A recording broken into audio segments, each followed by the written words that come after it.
Party की team के मजबूत स्तंभ और लीडरशिप, हमारे साथी गोपाल भाई, लोकप्रिय नेता यहाँ के, साथ साथ में गुजरात के मशहूर और बहुत सम्मानित पत्रकार और अब आम आदमी पार्टी के लीडर सुदान भाई, किशोर काका, हम सबके मेंटर, हम सबके बड़े आदर्श, हमारे युवा साथी और आम आदमी पार्टी की स्थापना से साथ में रहे मनोज भाई, दिल्ली से यहाँ आकर, जैसा अभी महेश भाई ने कहा कि आम आदमी पार्टी दिल्ली में कभी खाली प्लॉट की तरह से है, या गुजरात में एक ऐसे प्लॉट की तरह है जिसपे एक अच्छा नया आधुनिक गुजरात का मकान बनाया जा सकता है। उसकी यहाँ नींव रखने वाले भाई गुलाब भाई और साथ साथ आज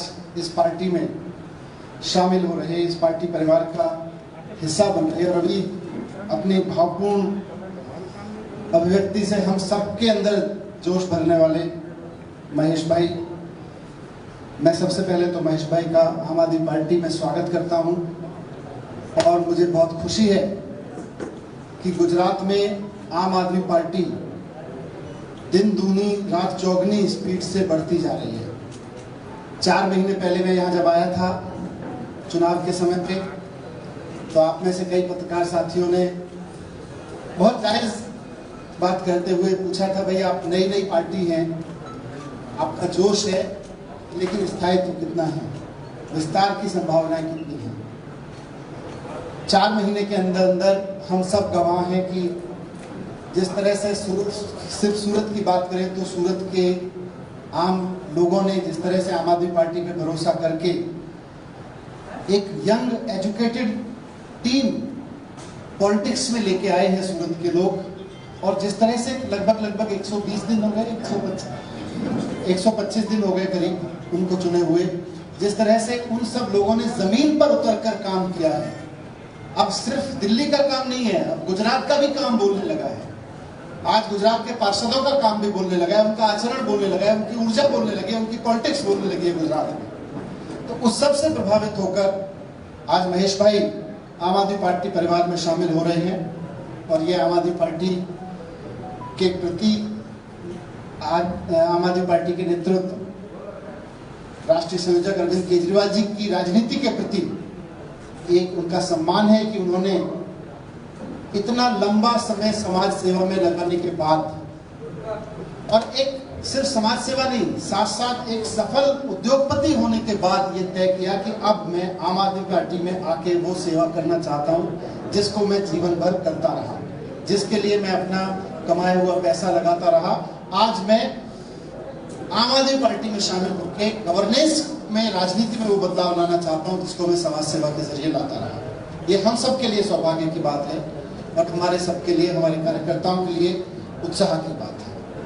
आज मैं थोड़ा सा माफी चाहता हूँ, गुजराती के शब्दों को उतना नहीं पकड़ पाता हूँ, लेकिन उसके बावजूद कहते हैं ना कि भावना की कोई सीमा नहीं होती है। तो जिस भाव के साथ उन्होंने अपनी बातें रखी, उससे बहुत स्पष्ट हुआ कि उनको भी बहुत उम्मीद है और गुजरात के एक एक व्यक्ति को बहुत उम्मीद है कि आम आदमी पार्टी के ये लोग अब गुजरात में एक नई राजनीति की इबारत को सफल बनाएंगे और उस सपने को सफल बनाएंगे जिसको सपने को लेके लोग कई बार कांग्रेस को और उसके बाद लगातार कई वर्षों से बीजेपी पे भरोसा करते आए हैं। वो भरोसा आम आदमी पार्टी के प्रति बढ़ रहा है। तो मैं आज इस अवसर पर अपने सभी कार्यकर्ताओं को बधाई देना चाहता हूँ, अपने सभी नवनियुक्त पार्षदों को जिन्होंने 125 दिन के अंदर अंदर इतना शानदार काम किया है, जमीन पर उतर कर के लोगों का विश्वास अरविंद केजरीवाल जी के नेतृत्व में उनकी राजनीति में और बढ़ा है, और उनके तमाम लीडर्स को बधाई देना चाहता हूं। मैं पुनः इस बात को दोहराना चाहूंगा कि आज पूरे देश में राजनीति की बात करें तो एक पार्टी है, और खासतौर से गुजरात की बात करें तो एक पार्टी है जो पिछले 20-22 साल से 27 साल से कई जगह पर सत्ता में बैठी है, वो सत्ता की पार्टी है, और एक पार्टी है जो जनता के बीच बैठी है और जनता के बीच से निकल कर आ रही है। आज आने वाला चुनाव जो होगा गुजरात का, वो सत्ता में बैठी पार्टी और जनता के बीच से निकल के आ रही पार्टी के बीच ही होना है। और दिल्ली में जैसे मैंने अपील की थी दिल्ली के बारे में, कि दिल्ली में जब लोगों ने देखा कि अरविंद केजरीवाल जी की राजनीति की बदौलत वो काम 5 साल में हो सकते हैं जो कांग्रेस पिछले 80-90 साल के मकान में रह के नहीं कर पाई, और बीजेपी 20-20, 25-25 साल के मकान में रह के नहीं कर पाई, वो केवल 5 साल में वो काम हो सकते हैं। तो मैं गुजरात के साथियों को भी कहना चाहता हूँ, गुजरात के अपने भाइयों बहनों को भी कहना चाहता हूँ कि एक बार आने वाले समय में आम आदमी पार्टी में अपने विश्वास को और मजबूत करें, अपने संकल्प को, और आम आदमी पार्टी के साथ खड़े हों। एक बार आम आदमी पार्टी को जहां जहां आप देखते चले जाएंगे, आप बीजेपी और कांग्रेस को भूलते चले जाएंगे, ऐसा हमारा दावा है। धन्यवाद। मैं आपके प्रश्न लेना चाहूँगा। ये बताइए, गुजरात में मुख्यमंत्री का चेहरा कौन होगा? इस बार और कोई? अभी मुख्यमंत्री से पहले हम जनता के बीच जाके ये चर्चा करना चाहते हैं कि आम आदमी पार्टी करेगी क्या। आम आदमी पार्टी वो सब करेगी जिसका सपना लोग देख रहे हैं। वो मुख्यमंत्री कौन होगा वो चुनाव से पहले तय होगा, गुजरात के लोग तय करेंगे, गुजरात के कार्यकर्ता तय करेंगे। मनीष जी, महेश सवानी जी के साथ और कितने लोग जुड़े हुए हैं? भाई पछाड़ी चांद साहब जो। हाँ जी बोलिए, आपकी आवाज है। महेश सवानी जी के साथ और कितने लोग जुड़े हैं? कौन उद्योगपति है, या ये बता सकते हो अभी? महेश भाई के साथ में, महेश भाई का आना अपने आप में इस बात का संकेत है कि सरकार में बैठे हुए लोगों के तमाम डरावने चेहरों के बावजूद, तमाम उनके आक्रांत एटीट्यूड, उनके अप्रोच के बावजूद आज गुजरात के आम व्यापारी में, गुजरात के आम आदमी में जो गुजरात के लिए सपना देखता है, कुछ संकल्प जग रहा है। आज महेश भाई में जगह है, अभी आप आने वाले समय में देखेंगे और बहुत सारे लोगों के अंदर वो जगेगा, और वो आगे आके आम आदमी पार्टी ज्वाइन करके एक नए गुजरात के लिए सबका साथ आना। मनीष जी, एक सेकंड। पॉलिटिक्स में दो ही पार्टी को ज्यादातर लोग पसंद करते हैं। आप एक तीसरी पार्टी, क्योंकि आगे भी तीसरी पार्टी है, तीसरी पार्टी वो कामयाब नहीं, तो आपको लगता है कि पार्टी? आपकी बात ठीक है, दो ही पार्टी को बात पॉलिटिक्स होगी, और अब जो पॉलिटिक्स होगी वो भारतीय जनता पार्टी और आम आदमी पार्टी के बीच ही होगी।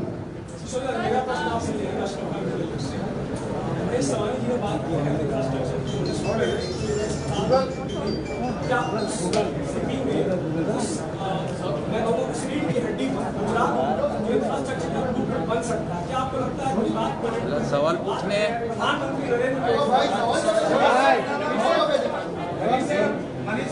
एक मिनट का सवाल।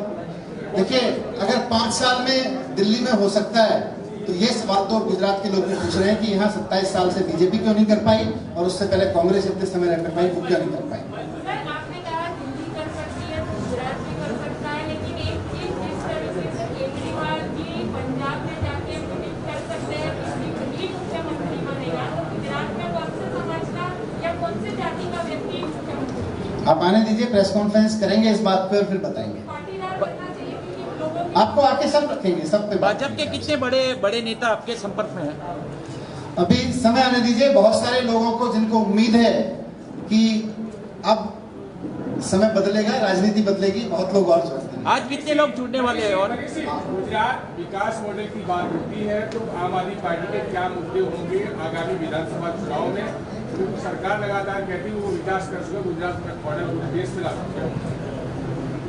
देखिए, आज गुजरात में हम तो जहां भी जा रहे हैं, हमारे पार्टी के कार्यकर्ता चारों तरफ बन रहे हैं नए, और इसी उम्मीद पे बन रहे हैं कि भाई जो विकास की बात होती है, उसमें स्कूल विकास में है कि नहीं है, सरकारी अस्पताल उस विकास में है नहीं, गांव के किसान के लिए, गांव के युवा के लिए रोजगार उसमें है कि नहीं है, ये सारी चीजें उसमें होती है।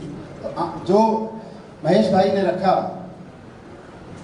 और ये महेश भाई का काम अपने आप में इस बात का प्रमाण है, उस विकास के मॉडल के बीच अगर गुजरात के एक उद्योगपति को अपना पैसा लगाकर वो काम करना पड़ रहा था जो सरकार को करना चाहिए था, तो गैप तो बहुत बड़ा है। सूरत के 27 पार्षदों पर और आम आदमी पार्टी के 2 जो शिक्षक समिति चुनाव 29 लोगों पर एफआईआर सूरत पुलिस में दर्ज हुई है, क्या कहेंगे इस मामले में? देखिए, मैं दिल्ली में भी इस बात को कहता रहा हूँ, और यहाँ भी बहुत जिम्मेदारी के साथ, और अपने अब ये सारी चीजें साक्ष्य है, साक्ष्यों के दम पे कहना चाहता हूँ कि भारतीय जनता पार्टी, इसका शॉर्ट फॉर्म बीजेपी बना भारतीय जनता पार्टी से, आज उसका फुल फॉर्म भारतीय झगड़ा पार्टी हो गया है।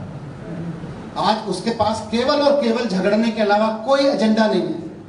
वो सूरत नगर निगम में बैठती है तो आम आदमी पार्टी के कार्यकर्ताओं से झगड़ती है, वो वेस्ट बंगाल से झगड़ लेती है, उनके मुख्यमंत्री उसके चीफ सेक्रेटरी से झगड़ लेती है, वो ट्विटर से झगड़ लेती है।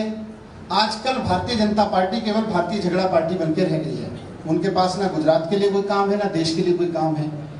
कोविड मिसमैनेजमेंट, उन्हें जब उनको मैनेजमेंट करना था तो वो चुनाव लड़ रहे थे, जब चुनाव हार गए तो चुनी हुई सरकारों से लड़ने लगे। तो आज की तारीख में केवल और केवल उनका यही काम रह गया है, और क्यों रह गया है उसको भी समझ लीजिए। मेरे साथियों ने इस पर चर्चा की मुझसे, उन्होंने मुझको बताया कि सूरत में नगर निगम में शिक्षा समिति जो है वो 600 करोड़ रुपए के शिक्षा के बजट पर फैसला लेती है।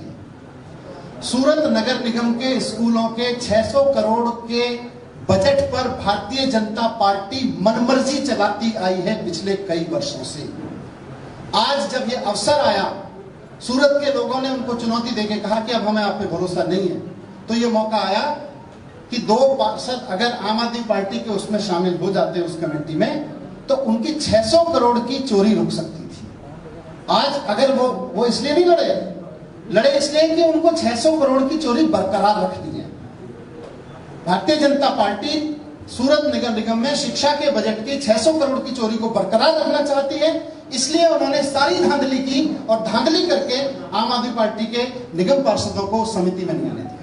सर, अभी हाल ही में हार्दिक पटेल ने ये कहा है कि आम आदमी पार्टी भाजपा की भी पार्टी है, मतों का ध्रुवीकरण करती है और कांग्रेस को हराती है। देखिए, डेमोक्रेसी है।